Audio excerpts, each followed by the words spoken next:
Welcome to the Titans of Industry Show. This is Leo Gantz, and I've got an important show for you today, especially in light of what's going on with cryptocurrencies right now.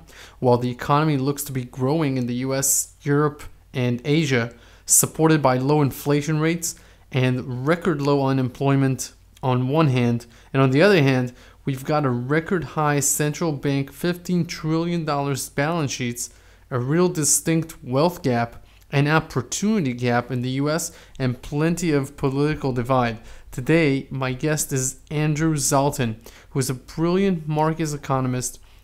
He's an analyst, he's a commentator. His website is moneyballeconomics.com, where he publishes his insights, and I wanted to have him on because his expertise is the US market. Andrew, how are you today? I'm doing fine. Thanks for having me on, Leo. Andrew, looking forward to 2018, are companies going to hire or fire in general? I think right now there's a wait and see. We have to. Today is always a reflection of what happened yesterday, and so I think you have to take a step back in time.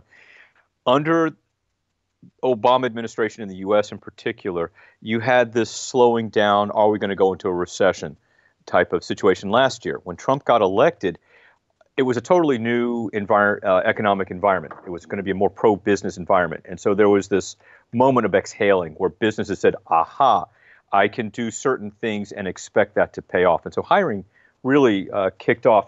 But it was more of a rebound.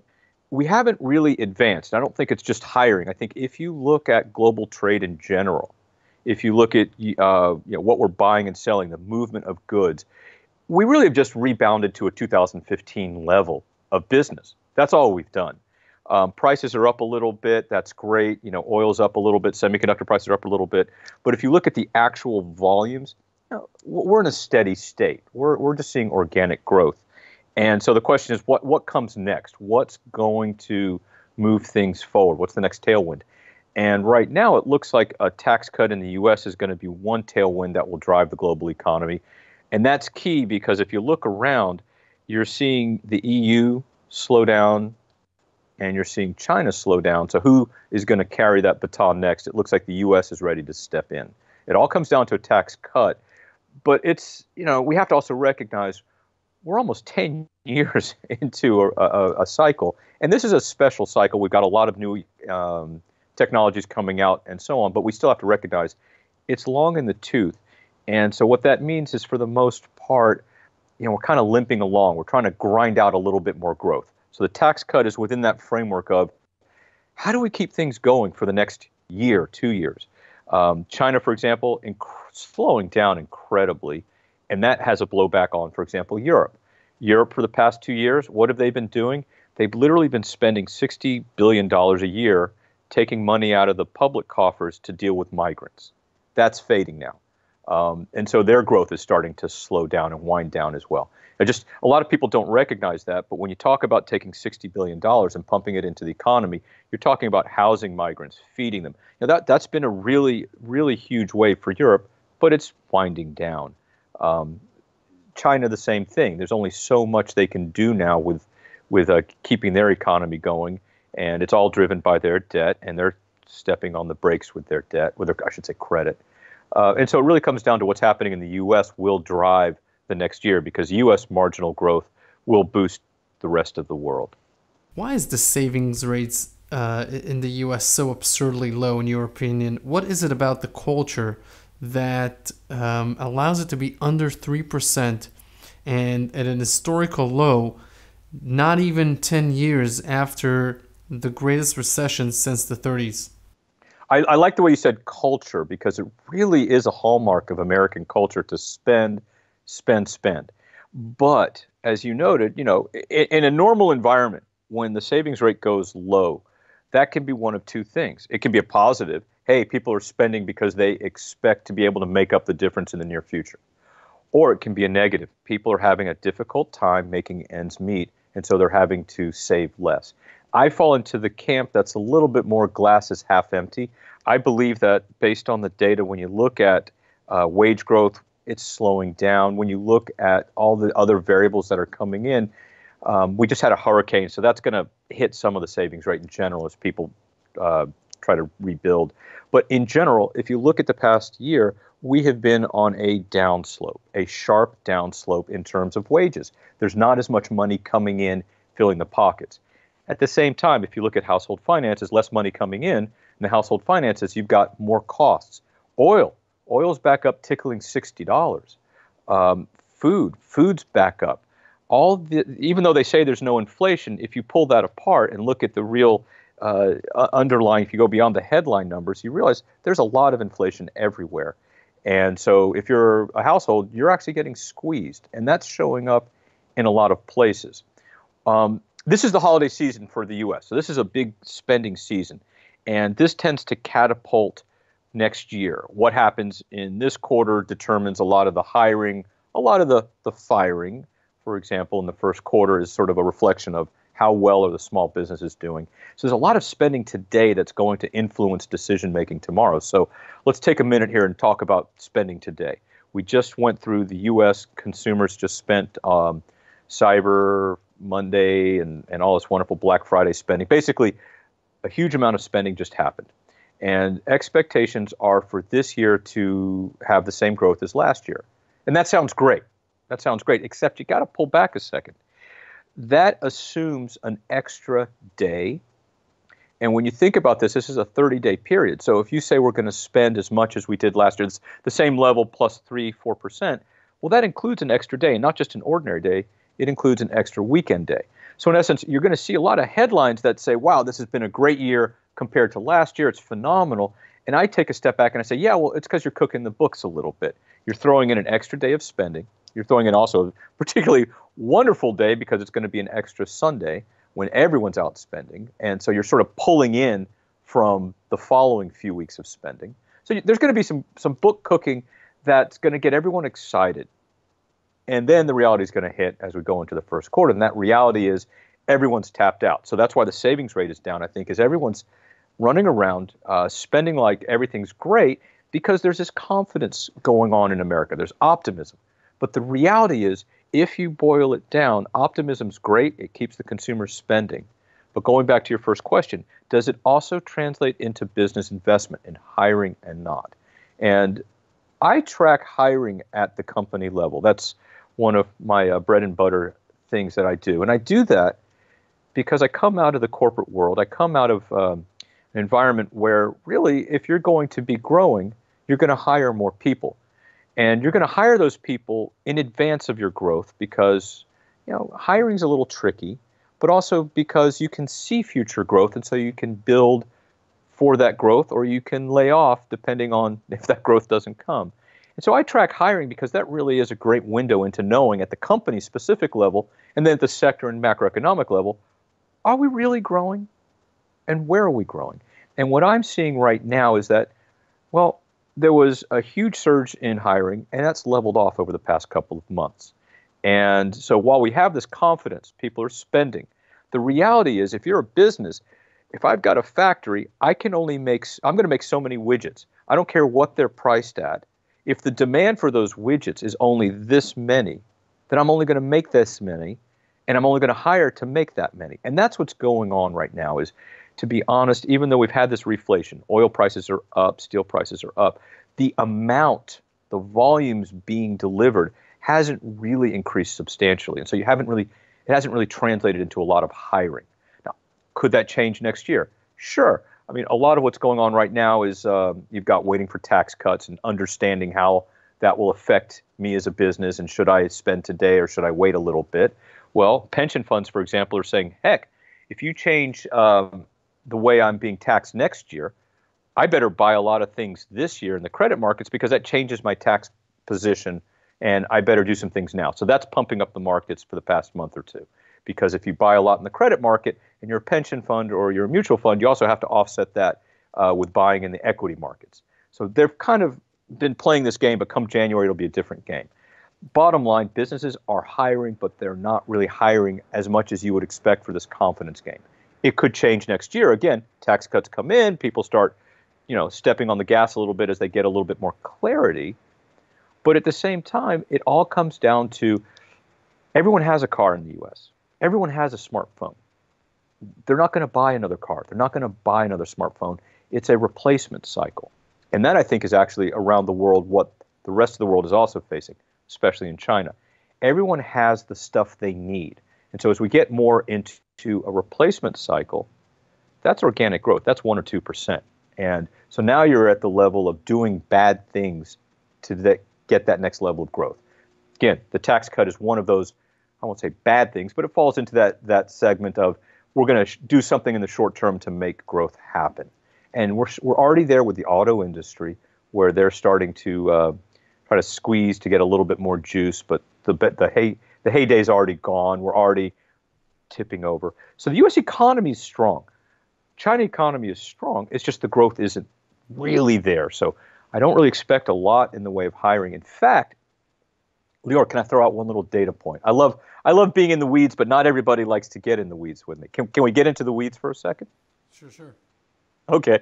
So I say I love hiring, and I love hiring because, again, it's what companies do. It's not what they say, right? They can say anything they want on their earnings calls, but what are they really doing? They can talk the talk.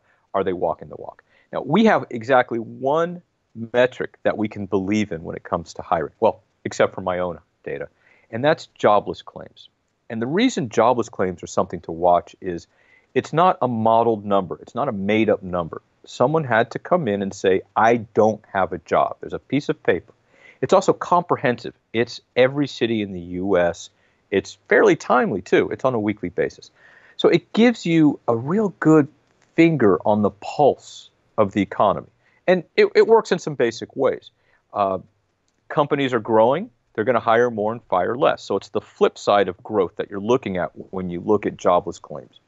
And one of the other interesting things about jobless claims is when you peel it back, you're really talking about that marginal buffer labor. The bulk of jobless claims, the ebb and flow, are people who can be pretty much hired and fired at will. These are construction workers, temp workers, bartenders, waiters. They make up the bulk of the folks who are submitting those jobless claims. Manual labor, day laborers. And so what you're looking at is a reflection of businesses who feel like they need more people or less people working for them and can make that decision right now. So if consumer spending is slowing down, well, then there's less foot traffic at the restaurants, so you'll see more jobless claims. What's interesting is historically, jobless claims have a very perfect batting average, a perfect signal that they throw out, and that is it's a year-over-year reflection. And it's really a simple mechanism. If an economy is growing versus last year, they're going to demand more people, and so jobless claims will drop on a year-over-year basis.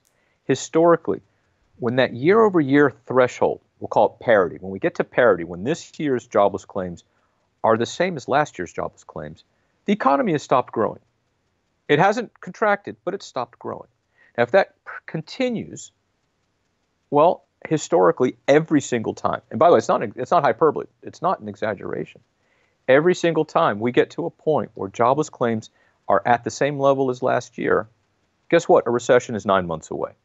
So take that metric here and let's shade it a little bit. The difference between this year's claims and last year's claims, it doesn't have to be exactly the same, but it has to be lingering. So it can't be just 1 week. It can't be a hurricane came in and obliterated the labor situation, so we've got a problem there. It has to go for about 6 weeks. You have to see it as ongoing pain. You also have to see it as pretty broad. It has to be across the entire country. So every state pretty much has to be in a situation where the jobless claims really aren't dropping relative to the previous year. Now, what I have found is we can take it one step further. It's kind of like a black hole, that event that they call where it's inevitable that you're going to enter the black hole. And so in this case, 5% gap seems to be that inevitable zone. And what I mean is if this year's claims are just about the same as last year's, maybe just 5% below last year's, it's inevitable that we're going to slip into that parity point. And again, this is using the historical records. Where are we? And we can always shade that a little bit. But what I'm basically saying is there's a red zone. And it's a clearly defined red zone. And the idea is if a business is growing, they're going to hire more. If they're not growing, they're not going to hire more. But that means that jobless claims also won't be dropping. You don't have to be exact. You can be approximate, because again, 5% in America is 10,000 people. filing for claims. So it's not a lot. It's a rounding error at a certain point in time. Well, let's put that in the real world today. This year, we're still in 2017. So this year, in the first quarter, we had the jobless claims averaged about 250,000. By the second quarter, we're talking March, April timeframe, they had drifted back to 240,000. Okay. We're standing here looking at December, and jobless claims are around 240,000. In other words, we're in that red zone. The difference between claims this year and where they were same time last year is a rounding error. That should be of huge concern. That is the only metric anybody should be watching right now in terms of where the U.S. economy is going, because it's sending out a very clear signal, and that is we're growing. We're just not growing enough to really drive, the growth just isn't that strong anymore. And as we go forward for just a few more months, we're basically going to be at a point where growth is negligible. And that is the tipping over point that gets us into recessions. A lot could happen between now and then, right? We could see a tax cut. This could be a little element of wait and see, where businesses are saying, look, I want to wait a couple months before I make that hiring or no hiring decision because we've got a pretty significant event coming down the pipeline. I'm saying, let's see, because I mentioned 240,000 is the number for the year. It hasn't budged all year. So it's not that 240,000 is a new level. Literally from about April on, for 7 months, we've been bouncing around this number. So that we haven't really seen significant growth all year. Now you raise your hand, you say, what about GDP? What about GDP? Well, again, it reflects back on where we were versus where we are. There was that reflation, that Trump trade that said, okay, we can start doing things again. But again, it's not that much more than last year if you look at the total economy. And so we're at this point right now where it's an inflection point. It could be down, it could be up. And I know that we love economists who sit there and hedge their bets. I'm saying, watch the jobless claims, come back in about February, because by then we'll be deep into tax cut territory. Businesses will be making their decisions, and we'll know better about what's happening. If jobless claims continue to drift down, wonderful. That's a sign the economy in the U.S. is growing and doing what it needs to do. If jobless claims continue to stay at that 240K level, let's talk about the worst case scenario for a second. 240K, then obviously you want to be a little defensive because we know the Fed's going to step in and do some interesting things. We know the markets are suddenly going to be thrown off their step because they're not expecting any kind of slowdown. But what's interesting is this isn't just a U.S. phenomenon. I keep talking about there was this rebound reflation type of thing. Semiconductors are a great place where you can see this situation being mirrored. Semiconductors this year were fantastic. Why? Was it fantastic because demand was huge? Absolutely. But it was fantastic because they pulled back on supply growth. You literally had all these companies. It's an oligopoly. And you had the top companies saying, you know what, we're going to grow, but we're going to slow down the pace. We're going to throttle back. And they did that in 2016. They basically did what OPEC does, which is to say, if I pull back on supply and demand continues to grow, I get great pricing. And they have enjoyed that for a year. And on top of that, we have things like Bitcoin, which are driving demand for a lot of high-tech gear.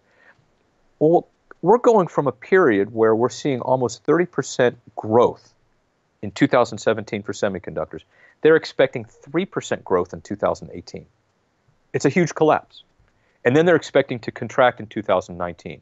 So why do I say that mirrors today? Well, again, we've had a phenomenal run everywhere. But if jobless claims are flatlining going into next year, 3% type of scenario like semiconductors, and if that is the historical means that anticipates a recession, that would imply a recession sometime around, we'll say Q4 of next year, this time next year. Again, recession just means we're not growing and we're kind of pulling back. Well, that's in line with what the semiconductor industry is forecasting. They're saying, look, you know what? Even with all this growth around the world and demand for high-tech gear, we'll be lucky to be break-even in 2018. We'll be lucky to see some growth. And frankly, we see no growth in 2019. We actually see outright contraction. So if you're a semiconductor company and you're saying, gee, 2019 is going to be a horrible year for us, are you hiring next year? If you're seeing 3% growth in the semiconductor space next year, are you hiring? Not likely. Now, these are forecasts and things can change, but if you're businessman right now today, and you're seeing this data come at you, you're going to be a little bit more defensive about your capital investment. You're going to be a little bit more defensive about your hiring. And there's going to be a little bit more wait and see. This year was a great year. You're not firing people. You're still needing to make as many chips as you did last year, but your prices and your chips, you don't need to grow as much. You should be able to squeeze out the same level with the same base of operations. And I think that's the environment we're going into. And if that's the case, then we can talk timing. The semiconductor data, if it does not improve, if we continue on the current trajectory, it's signaling recession starting 2018 Q4. It's a sucker's game to try to predict recessions, but it's basically saying if we don't see some extraordinary moves, we're going to limp into a recession by the end of the year. And that's what the semiconductor industry is saying too. Now, markets traditionally don't wait to get into a recession before they start to respond. So what I've been advising folks is let's watch these things in the first quarter. If they continue to signal what they're signaling right now, then you want to get pretty defensive in the second quarter, because that's when the markets are going to start getting defensive, is in the second and third quarter. If they start to smell that global trade is flatlining, then there you go. And a lot will depend for goods. I discount Europe entirely because they've been living a pipe dream for the past 2 years. They've been borrowing to fund the immigrant integration. And I think that instead what we're going to see is what is the U.S. engine going to be able to goose out. And so from an investment standpoint, I would say focus more primarily on the new technologies that are out there. Focus on things like you and I have been talking about, like blockchain and Bitcoin and what that can do, and on things like autonomous cars and the new battery type of storage systems, things like that. Exciting new technologies, that's where the money's going to be for. Disruptive technologies. How have central banks managed to avoid inflation while creating trillions of new currency units? Do you believe it will stay the same or reverse course when it comes to inflation? This is an important topic which many commentators fail to understand, but I know you've got some amazing commentary here. Oh man, let's talk about inflation and how it's created, how it's measured, and how the whole world has changed since the internet. Let me start with the internet. I'm a nuts and bolts guy, Lior. I look at how things actually function, not from an ivory tower, academic modeling perspective. Let's start off with what the internet really did starting in the 90s. The internet started primarily as a warehouse data function. It was primarily put in place, leveraged by companies to track what they had in the warehouses. Why was that going on?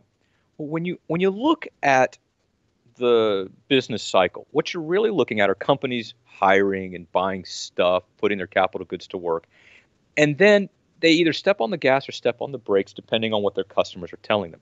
That's always been a guessing game. The internet made that much less of a guessing game. All of a sudden, you had this really tight supply chain emerge thanks to the internet. And it's huge. If you look at the inventory to sales ratio, you see it collapse starting in the 90s. What that meant was you had this online capability of seeing the entire ecosystem, suppliers, buyers, and they knew what they needed to do, and they didn't have to tie up as much of their capital in keeping inventory. That released an enormous amount of profitability. It created so much flexibility. It was unbelievable. But it also meant less inflation, because remember, the entire concept behind inflation as managed by central banks is this.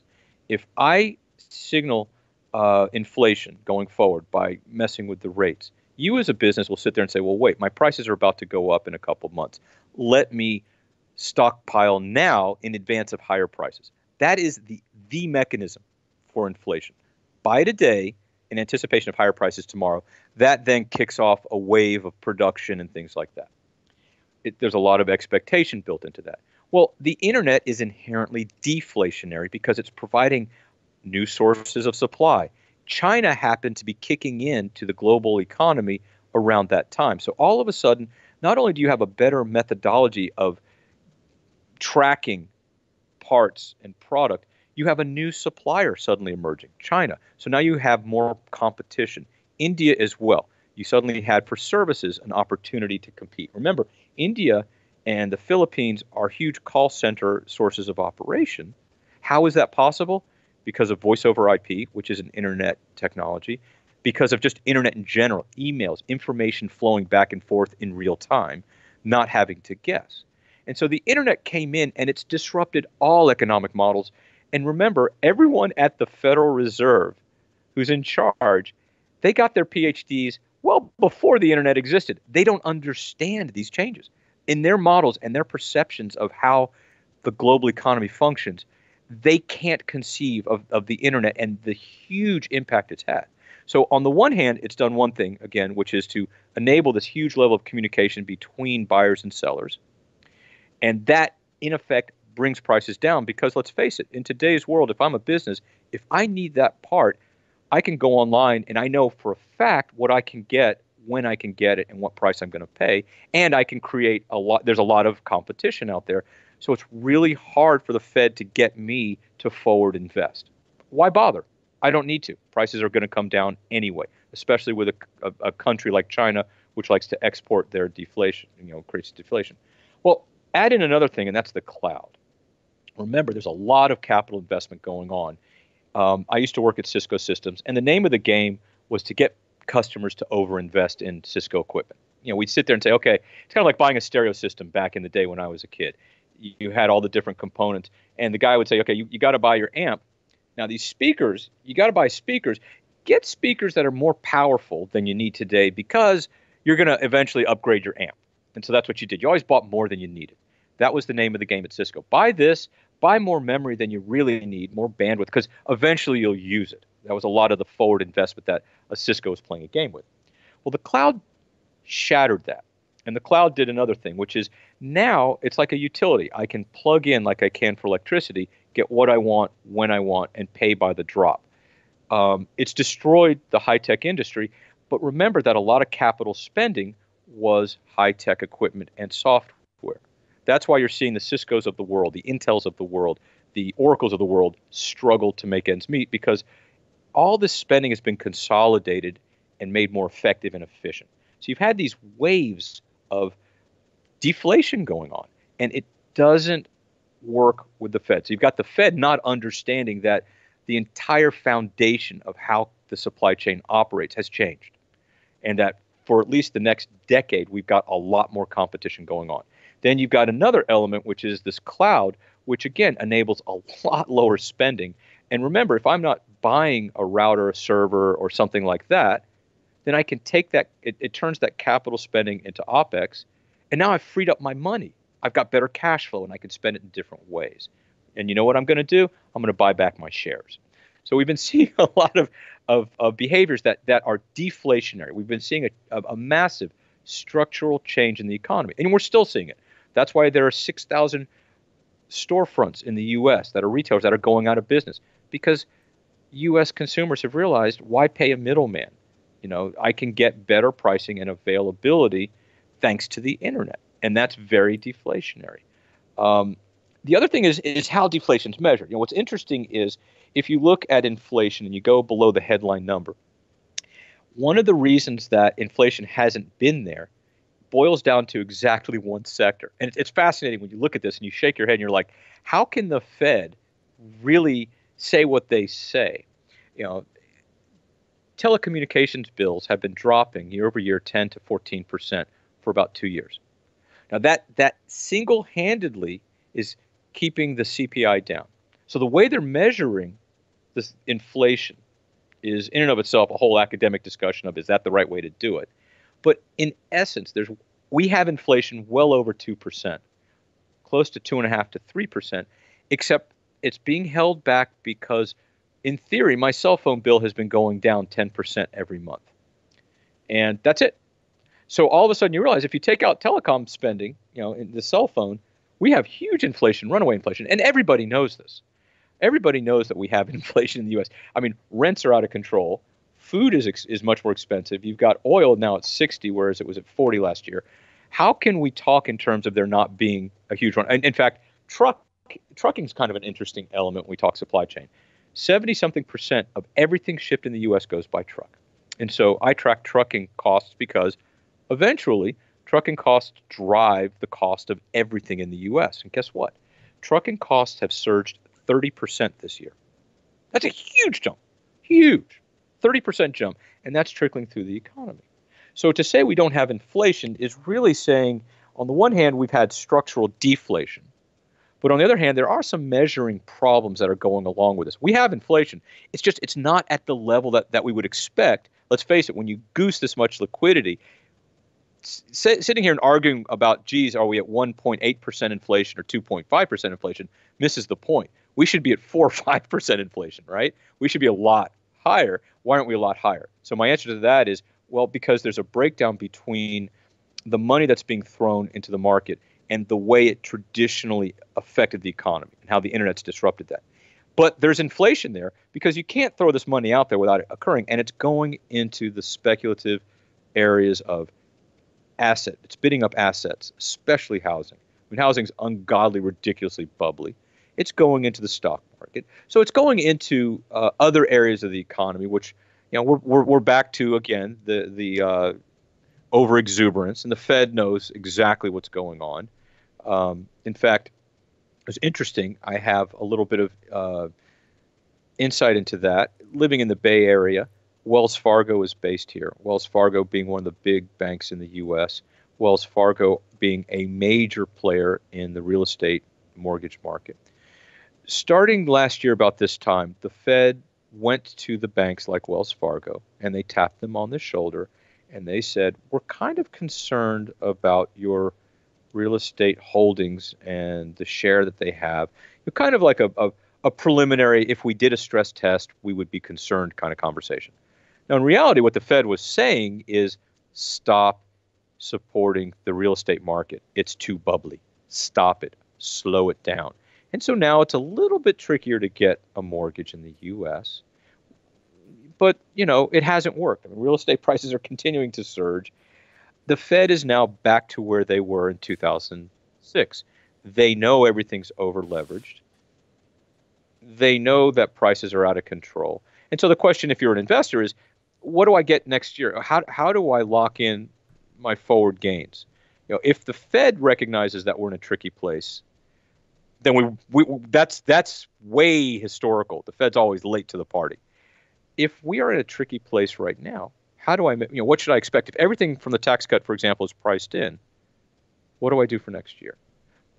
So again, going back to the Fed wanting inflation, you know, do we change the targets for inflation? You know, today, for example, I don't know if you also know, South Korea inflation crashing, China inflation crashing, because at the end of the day, the money that's being thrown out into the marketplace is just going right into the stock market, into the housing market. It's just become mad speculative money. It's not functioning the way it should be, which is to create demand, because it's pushing string. Everyone has a car. Everyone has a smartphone. What else should they be buying with this free money? I yesterday just got something from Citibank. Would I like to get a 0% 18-month loan? Just, you know, move my balance in.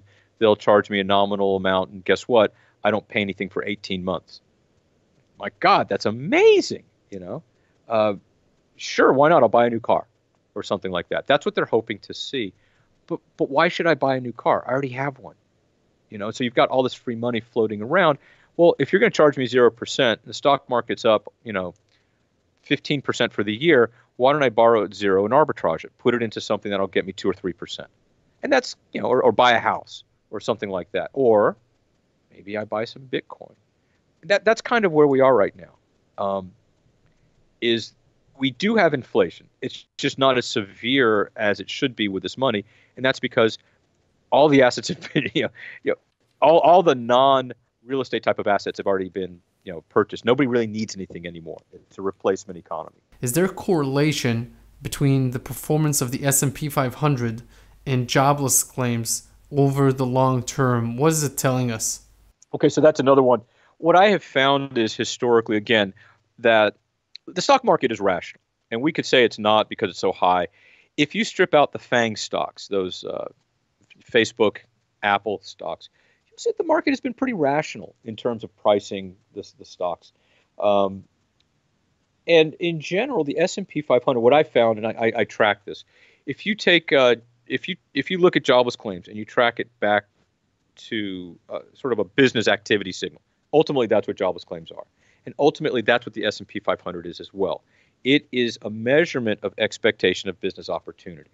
So jobless claims, the S&P, they're both responding to, I believe, the same signal, business activity, and you'll get the usual gyrations. But over time, what I have found is there is a strong relationship, and it goes back 20, 30 years, and you can track it very cleanly. What you do is you look at that relationship to determine if the market's overbought or oversold. Okay. Obviously, there are external events that happen. Fukushima, a war suddenly breaking out. QE. Every time we see these external events, obviously there's going to be a disconnect. Sometimes the market crashes and it shouldn't because the underlying economy is strong. So I take those two signals and match them, and it gives me a broad brushstroke for gauging, are we overbought, oversold? And what I'm seeing right now is the market has been and continues to be somewhere between 5 and 10% overbought. And that just is based on saying, look, the jobless claims are reflecting a business signal. Now, historically, what happens is there's mean reversion. That is the S&P, basically everyone, call it what you want, financial behavior, or the market just saying, okay, we're overextended in this area, sector rotation, whatever it is. Eventually, the market wakes up and says, this is an opportunity to either buy or sell. And that mean reversion isn't, you have that eye blinking moment, and the market is the one that blinks and always, always, always reverts back to the jobless claims signal. And right now, the jobless claims signal is saying, look, the S&P should be up somewhere around 5 or 7%. It's up 15%. I then take a step back and I say, okay, well, we can't fight the market. Either the market corrects deeply, and if you don't think the market can correct deeply, you weren't watching yesterday when the semiconductors and high-tech stocks fell 4 and 5% across the board in one day. Boom. Okay, we're overbought. Let's move on, was the message yesterday. So the market can correct, and can correct quite severely if it needs to. And doesn't have to correct. It could just not advance for a few months. So I take a step back and I think, okay, why is the market so high and surging? And I look at it as there's some structural things going on with the tax cut. Again, it's end of the year. All the funds need to reposition. And they're recognizing that the taxes they pay this year will be different from the taxes they pay next year. And I'm talking, institutional investors. And they're positioning accordingly. And that is driving them to buy into the equity markets a little bit more as they balance. But again, that's a this year, end of year play. And that to me says, well, wait, then, maybe let it play for another week or two, but, maybe buy some, E-mini shorts, E-mini puts or something. But basically, don't expect much out of the first quarter. What I've been advising everyone, based on the semiconductor data that I track, based on cargo that I track, based on the jobless claims data, based on all these true macroeconomic signals, not the modeled stuff, but what really is driving the economy. I've been saying since the summertime that you're going to see a big wave that's going to make things look like the economy's great as we go into the fourth quarter. You're going to see a big wave, in fact, of inflation going up. But underneath the surface, every single factor that's combining to create that wave is actually slowing down. So we're going to see a different picture, a different narrative in the first quarter. So in fact, what I've been saying is expect the macroeconomic signals to get wobbly as we get into the fourth quarter. And that's what we're seeing around the world. You're seeing Asian macroeconomic signals suddenly. You're having this, economists were surprised, unexpected collapse. Korea, for example, actually contracted in their industrial production in October. That's a surprise. Well, not really, not if you're paying attention and you recognize what's really going on under the surface in terms of production, demand, global demand, and how these waves are functioning. So as we go into next year, my expectation is inflation subsides again in the U.S. And, again, we're going to have the usual, what's the dollar doing that makes that inflation look higher or lower. But I don't see a lot of strength going forward. The only thing I'm waiting for is that tax cut. And so is the market. But then the question is, if the tax cut's already priced in, for example, if companies, investors have already made their moves or are making their moves now, then what happens next year? What's left on the table? And that would be my main concern is if everything's bid up, you've got a price to perfection market, these tax cuts better be super significant and super sexy. And they may be. They certainly may be. But then what do you do for an encore? So again, it's about that wind as we wind down, as we get to this late, super late stage. There is going to be, I believe the VIX is going to go up. There's going to be a lot of zigzagging as things look great. No, things look bad. Because we're trying to grind out growth at a time when there really isn't natural organic growth. And that's sort of the theme for next year is how do we keep this party going? Because China certainly isn't capable. And Europe is Europe. Europe's just sort of floating. They're on the autopilot going nowhere. And that means it's up to the US. And so the US is going to achieve something, but it's a question of how much.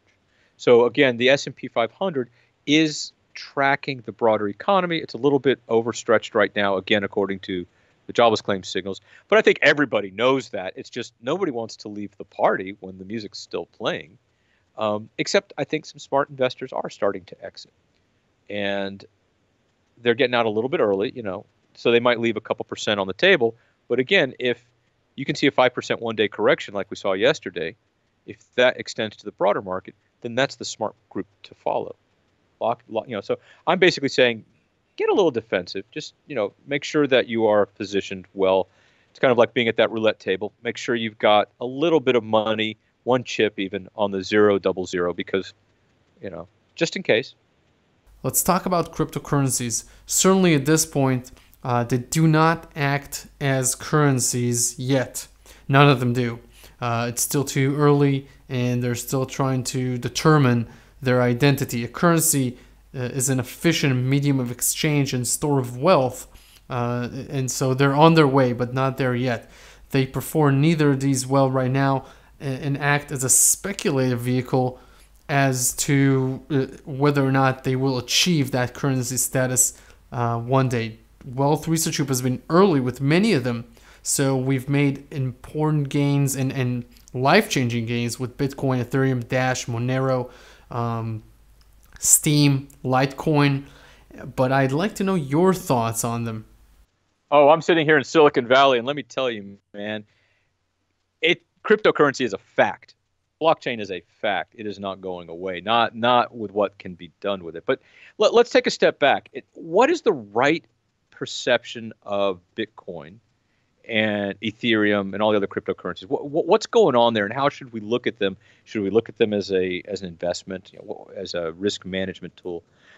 I start with gold. Gold's done nothing all year, and yet it should have done a lot. When North Korea launches a missile at Japan, you would expect gold to jump $50. Did nothing. But Bitcoin certainly moved around a lot. I would suggest that gold is just like Bitcoin. It's a con game. We assign a value to it because it's this independent thing that can sit there, and in theory, it has a limited amount of availability, and we just agree that it's a great storage of value. It's a piece of metal. It does nothing. But historically, we have used it as a place to go when we're concerned, that fear trade, that risk, inflation, whatever. We've all agreed it's a place to go. You can't eat it, you can't do anything with it. It just sits there. It's a medium of exchange. It's not even useful for transactions. Back in 2008 and 9, when everything was falling off the cliff, I had people say, well, let's use gold. I said, can you go into a Target or a Walmart and expect to spend that? No, we're not set up to take gold. I think Bitcoin and all the other cryptocurrencies are sort of going along the same lines. Let's say Bitcoin is gold and Ethereum is silver. What you're really seeing is a rejection of central banking when you're talking about cryptocurrencies. The starting point, Satoshi's starting point, was federal banks are out of control. They're creating money out of thin air. They're basically doing what the Roman Empire did to their currencies, and that's degrading it. Let's create something. And in fact, let's be honest, the dollar is a digital currency. It is a cryptocurrency, to be honest. It exists only in the digital world. I don't get paid in dollars. I get paid in a number that suddenly appears in my bank account. It doesn't exist. I can't really touch it. From time to time, I go to a bank and get something that's a piece of green paper or some coins. But in essence, all transactions are now in the digital space. So Satoshi's idea was fine. It was like, well, let's just take that next logical step, which is we're going to basically get rid of the concept of green paper and coins and just stay in the digital space. But we're going to do one thing. We're going to go back to the day when you couldn't create money. There's a limited amount of the stuff that's going to be available, 21 million, and that's it. It's like gold. There's only so much gold that's available. There's a little bit more that gets extracted every year, but pretty much there's a finite amount. And now let's use that as a medium for managing the economy, our transactions. There's a lot of naysayers out there who will say, oh, come on, it's not real. Well, actually, if you look at the underlying technology of blockchain, if you look at how it's affecting cryptocurrencies and this rapid adoption of Bitcoin and Ethereum, in fact, it is behaving exactly the way money should behave. What you've got is now today, not 2 years ago, 3 years ago, but today's environment. And let's use a straw man of credit cards. If I'm a merchant, I have to pay 2 to 2.5% per transaction for the thrill of using Visa or MasterCard. If I don't want to do that, I use a bank. I still pay a fee, plus it takes 5 days for that transaction to close. So for 5 days, a vendor that I'm dealing with has, paid me. So, Lior, we're talking about Bitcoin, and is it, in fact, monopoly money and a joke, or is it real? And I'm going to take the argument that it's been adopted, and it's been adopted because there's this underlying recognition that central banks are out of control and in the way they're managing money. And so can we conduct transactions such that it's faster? Well, yeah, Bitcoin's a hell of a lot faster than using a credit card. It's a hell of a lot faster than using the banking system. Can it go across international borders? Absolutely. Is the fee competitive? Oh my God, the fee of doing Bitcoin has dropped now where it's super competitive. So yes, it's a made up thing, but it's a made up thing in the sense of gold too. Just because it's not physical doesn't mean it's not following the same rules, which is we all agree it's got some kind of value. The problem right now with Bitcoin and Ethereum is the speculation and the way it's moving 5-10% at once. And so people would argue, oh my God, it's clearly not a currency. Well, you're right.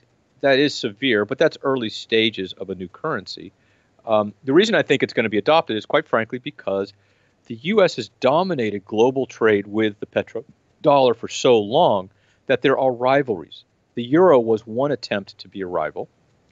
I think Russia and China would love to dislodge the U.S. dollar hegemony. They'd love to see that happen. And it's not a wish list. They're going to try to make it happen, and they're going to try to do it using cryptocurrencies because it bypasses the U.S. banks. It bypasses what the U.S. Federal Reserve is doing. And to that extent, Russia, for example, came out with very clear rules about exchange. They were right at the front of this. And it's not because they believe in transparency and they believe in trying to erode the dollar, and they're going to do everything they can. So you can't outlaw Bitcoin anymore. It won't happen, even if someone wanted to. You're actually going to see more transactions going through it than less.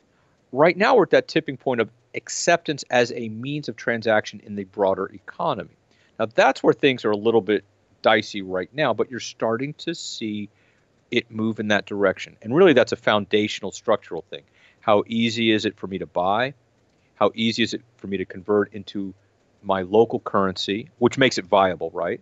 For a transaction, bookkeeping. I talked to someone at Intuit. Intuit is the owner of a major software tool that's used by a lot of small businesses. It's called QuickBooks, and they've got hundreds of thousands of small businesses that do transactions, and they're looking at how to use a cryptocurrency because it enables that immediate transaction. These are small businesses. They don't want to wait 5 days.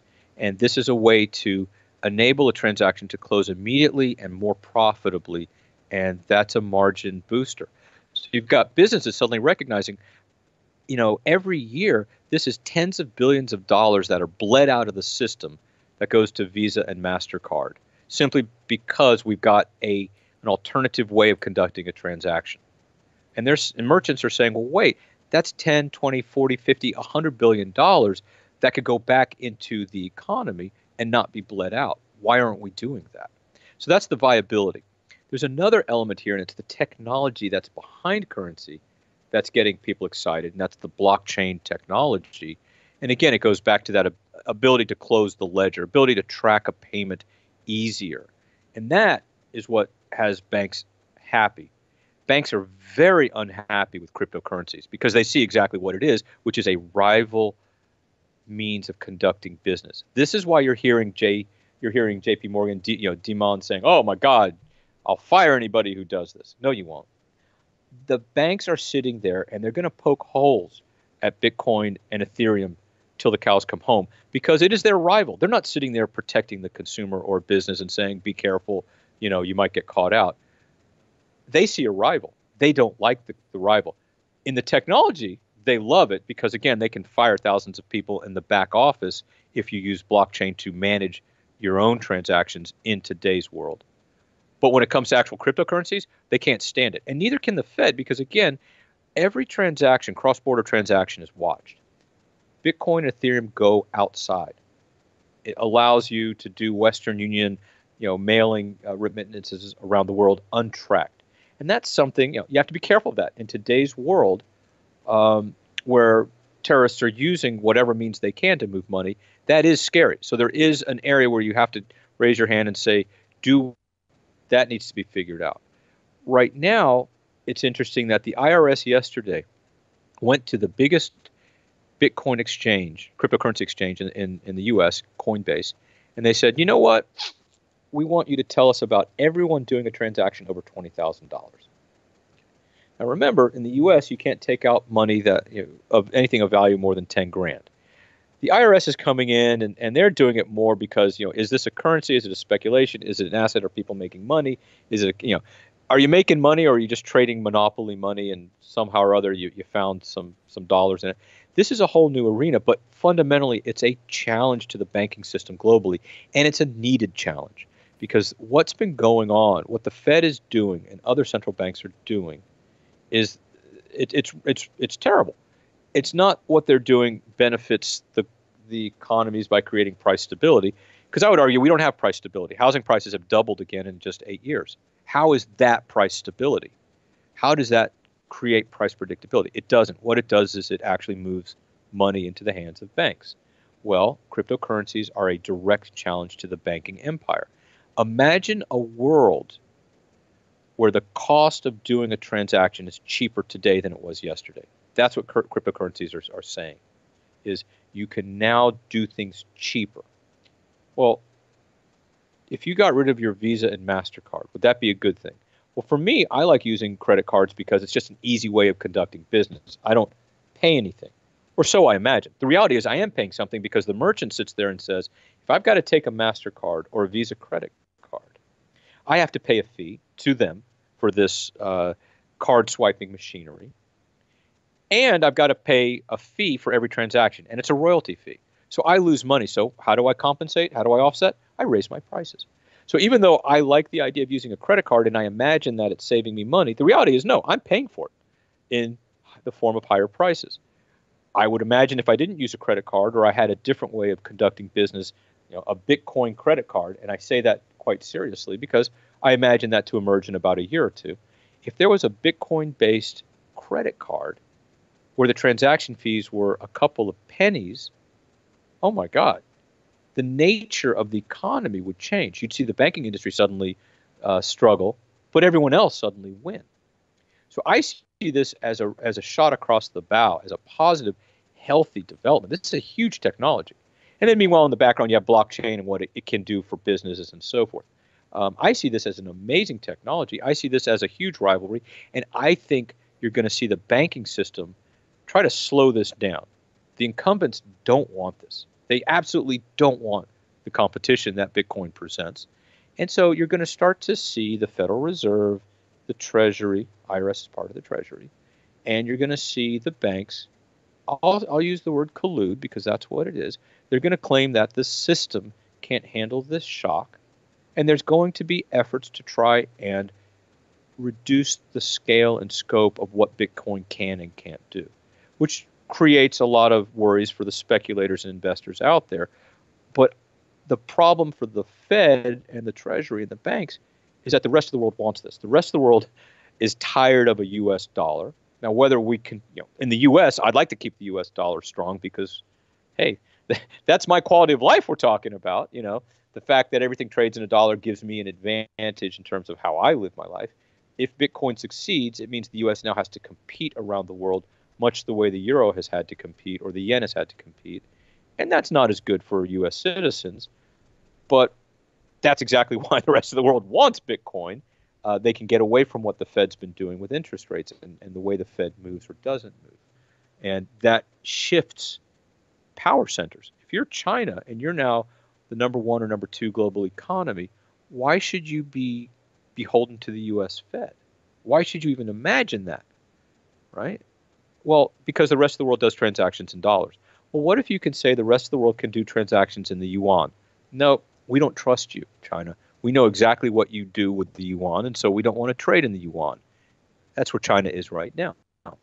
The rest of the world looks at them and laughs. We know how your books are corrupt and dirty. You think we're going to trust you over the Fed? At least we know what we got with the Fed. Well, Bitcoin is China's solution up to a point. China's scared because Bitcoin also enables capital outflow, so they're a little worried too. But they imagine that they can put some controls on it. Ultimately, the game is how do you erode U.S. economic strength? And if you're Russia and China, Bitcoin is the path. And so there's absolutely nothing the U.S. banking system can do to stop Bitcoin. And so as an investor, you have to say, okay, this is the new train that we should incorporate into both a macroeconomic model. How does lower banking fees or faster transactions change? How does it disrupt the market? But at the same time, recognize this is a new investment vehicle. What does that mean? Is it here to stay? Is it here to stay at $10,000? Is it here to go down to $2,000? Who knows? I agree with you. I think it's less a currency and more of a commodity. But smart people recognize that you can conduct transactions using it in a way. I can buy gold and sell gold immediately too. Can I conduct business in gold? Not so much. It's two steps removed. That's the same thing with Bitcoin. As long as I can convert it into dollars, though, I can conduct transactions. If I don't have to convert it into dollars and I can have an economy that is Bitcoin-based, all the better. So it's early days yet, but I see Bitcoin as basically the rest of the world sticking their finger in the U.S. eye and saying, this is the way we're going to go. We're going to allow this to happen. Deal with it. And I just see the banks trying to slow it down. You're in California. What's the overall atmosphere about the approaching legalization of adult use cannabis in less than 30 days now? Well, in 30 days, we are going to legalize marijuana, and I'm going to be applying for the right to sell cannabis as a recreationally. And why not? It's a lottery. It means if I win and I get the right to sell marijuana legally, hey, I just won a prize. This is a big, big deal. And cannabis in general we are basically standing here today in the same way that we were in the 1920s when Prohibition in the U.S., when you couldn't buy and sell alcohol, and suddenly you could. It's early days. So we have a shift going on right now where you have the cannabis market is shifting from, the old backroom handshake, what do you have in the duffel bag? Yeah, I'll buy that 5 pounds you have, to a much more professional environment. You have new accessories. You have new places to buy and sell. This is going to be really interesting because just like the legalization of alcohol, you're going to see a big shift. Until today, moving this illegal product was a very capital-intensive effort that was really based primarily on the money was made on getting it from point A to point B, whether it was from Mexico across the border, whether it was Northern California down, whatever it meant, the money was made in moving the product. Well, when you legalized alcohol, it wasn't about moving the product. Hell, I could get it anywhere in supermarket stores, bars. It was now branding. Customers wanted to know that what they bought had that quality that they were looking for, whether it was a lifestyle characteristic or an actual, percent of alcohol or flavor. That's where we are today. We are now entering that stage of consumer choice. This is an exciting place to be because consumer choice has certain requirements. There's so many opportunities out there. I'm standing here today as those opportunities start to emerge. And in Silicon Valley and in California, you're seeing this excitement because this is billions of dollars. This is huge opportunity. And what you're seeing is actually, I put out on my LinkedIn blog, it's time to short beer makers. So here's a little interesting. How does marijuana emerge? Marijuana has always been here. What you're simply seeing is it's above the radar. So you're not suddenly seeing, say, what's this gadget? It's a smartphone? Huh, do I need one? This is not a net new ad at some level. You're still going to see this, some amount of hiring going on for stores and so forth. But agriculturally, you're going to see about the same thing. Consumption-wise, you're pretty much going to see the same thing. What you're going to see, though, is a shift away from beer to marijuana, because at a certain level, you're going to leave that social taboo element, and you're going to go into, this is just like having a beer or a martini. And we've seen that now in Colorado. In 2016, the consumption of beer contracted by 6% in Colorado. In fact, a study was done that tracked beer sales. Beer sales in the U.S. have gone down. They've contracted in 2016. They contracted the fastest in the states where marijuana was suddenly legalized. And that's a strong correlation. And, we could talk about that. But if we're talking about what happens with cannabis in California, I expect you're going to see a lot more consumption because it's now more accessible. You're going to see a drop in beer sales. So if you're a beer maker, Tap, Sam Adams, Budweiser, all these companies, guess what? Your days are numbered, because California, compared to Colorado, is a much bigger beer market. So I'd be very wary of these companies that sell beer. With cannabis, I just don't see the investment opportunities public yet. I see them privately. I see there's some exciting things that I'd like to see happen. I'd like to invest in, but they don't exist yet. This is a huge market. You're going to see, then it goes globally. You'll have, for example, I would love to have the following strain. I would love to make in Jerusalem. I would like to make the strain called the Garden of Whedon. Okay, I want to make the first kosher halal cannabis strain from the Holy Land. Get close to God, right? This is a global thing.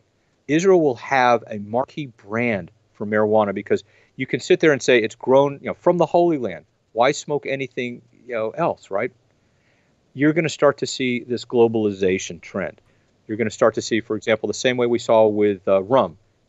Everyone wants rum from the Caribbean, Bacardi rum kind of a thing. Everyone wants vodka, whether it's from Poland or from Russia. You're going to have this trend towards globalization of weed strains. And it doesn't have to even be high quality, frankly.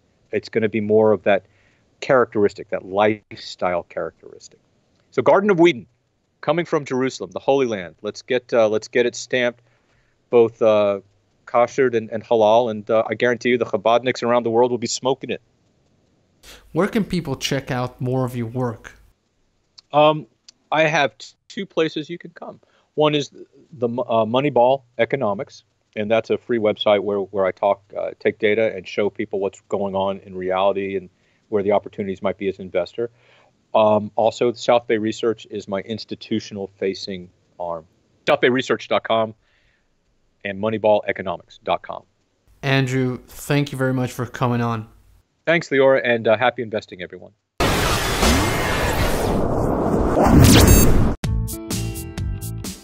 Today's interview was a great educational masterpiece from a guest I deeply respect personally. If you haven't been able to pick up on all of the important subjects we touched upon today, I suggest you listen to this interview again.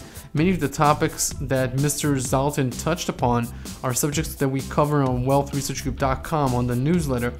Going into 2018, I suggest you hit the website, download a number of the special reports, and come to grips with the changes you're about to encounter in your career, your politics, and your standard of living going forward.